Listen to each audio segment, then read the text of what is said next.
Hi, good afternoon, good evening, good morning. Once again, from the We the Leaders research team. Here's Uma and Ashok. And we are back again to today discuss one of the very interesting findings of this research that Ashok and Uma and I observed while analyzing the data. This theme is about the issue of collaboration. So in the last episode, Ashok, you talked about the differences or the difficulties of managing the satisfaction with the micro and the dissatisfaction with the macro. Yeah. And you made a reference to the issue of collaboration. So let me deepen this a little bit more. You've talked about that the social sector leaders have a very strong ideological pull, and the ideology is against discrimination, against violence, against exploitation. You've also said that this group seems to be very similar to each other. There are individual differences, but largely they have a very, they're quite homogeneous in the kind of people they are. So one would assume that collaboration would be very easy because everybody has an ideology, everybody has a common ideology, everybody has a wish for change, and everybody is very similar. So collaboration should become very easy. However, in your report, you talk about the difficulties as well with collaboration amongst social sector leaders. Can you elaborate a little bit more? You see, one of the elements, necessary elements in collaboration is complementarity. So when there are people who are very similar, on the face of it, one would say they'd be very easy for them to collaborate. And if they are so similar, what will they complement each other on? So in fact, and keep in mind that in order to be in this sector, the leaders have to be extremely committed and very strongly hold very strong beliefs and values. In fact, I think in the We the Leaders interviews that you were having, someone had said, I can't afford to have doubts. Now, if you can't afford to have doubts, collaboration is difficult because collaboration also entails challenge. Collaboration also entails you to, work with each other, to understand, to kind of, so that becomes a huge, in a sense, the entire strong opinions that they hold in some ways creates that difficulty in collaboration. The other, I think also many of the leaders had talked about is dealing with intersectionality of issues. Because many of these issues are very closely linked.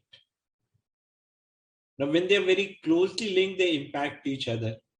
But the moment you go into the other elements of that issue, you run the risk of losing focus on what you are trying to address. I think in one of the cases, I remember someone had talked about, for instance, the issue of gender discrimination vis-a-vis the issue of people of different sexual orientation. Now, both are very interlinked issues. Both have a huge link with the patriarchal mindset and can't be dealt.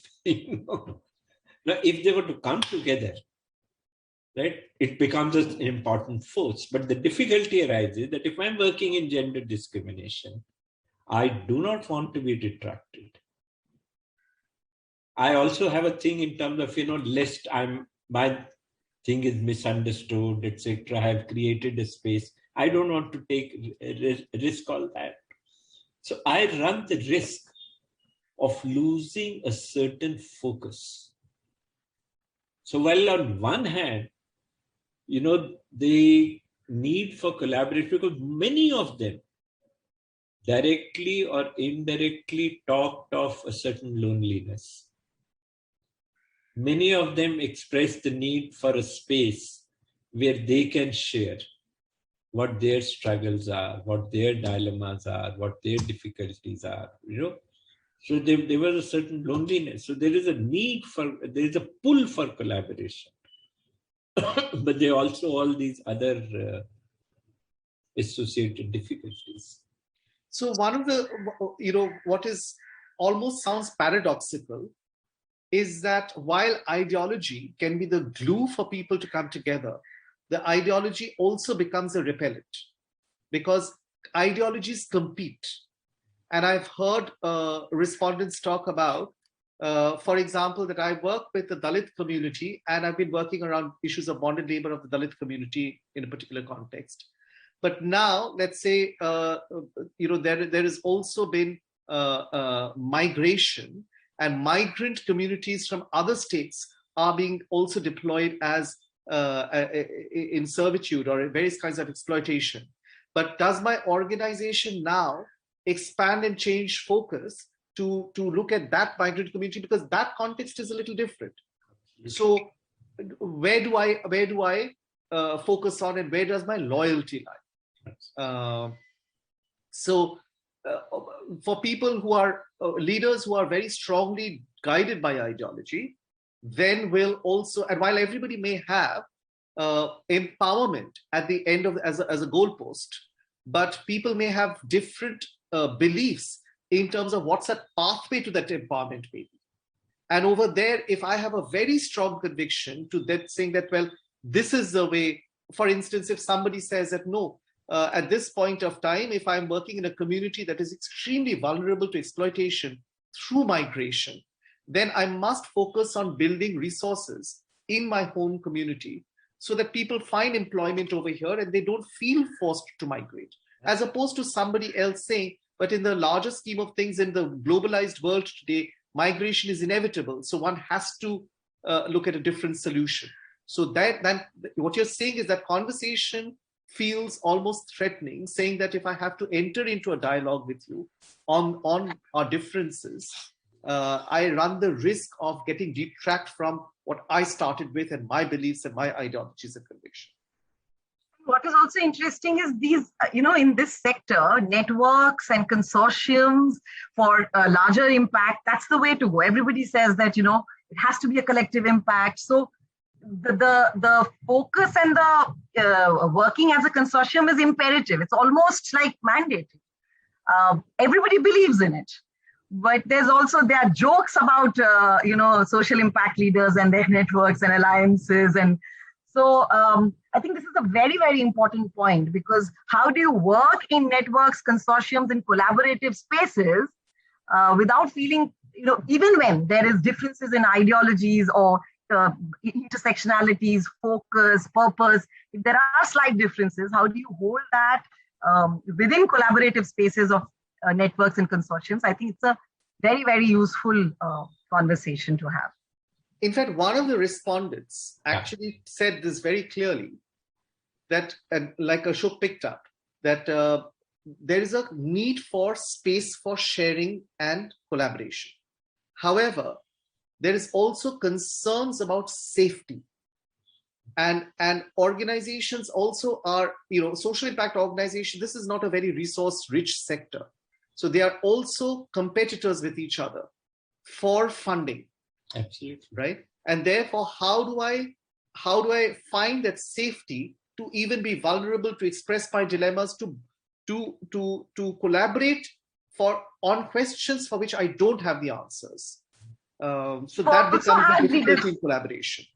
And we've also had the leaders also saying this. Then, there was direct questions on the prices that one has paid.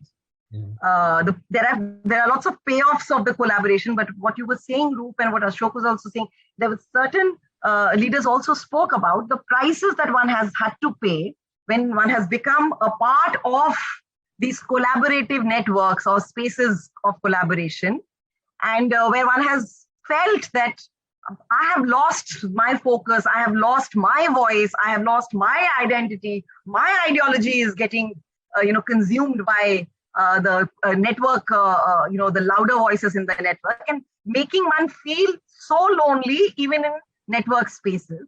That's also something that came up during the interview. If you recall, in the first thing when we talked about about, if I'm defining myself primarily in terms of my ideology, my competitiveness around my ideology will also be that much higher.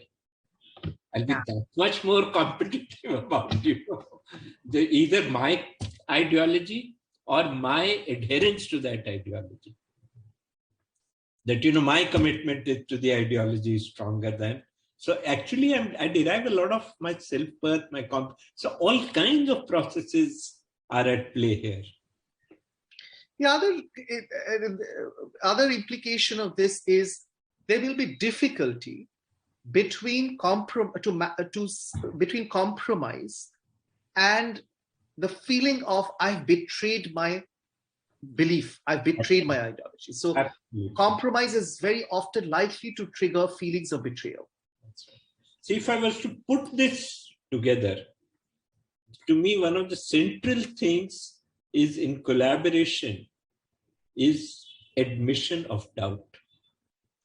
Unless you admit doubt, collaboration is very difficult. And for people who are in this space, doubt is to be kept at an arm's length.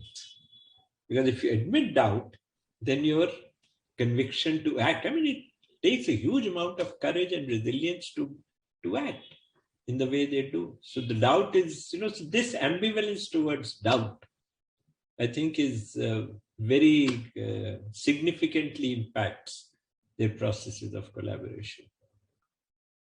Thank you, Ashok. I think that's a lot of cut to chew on for some time until the next episode.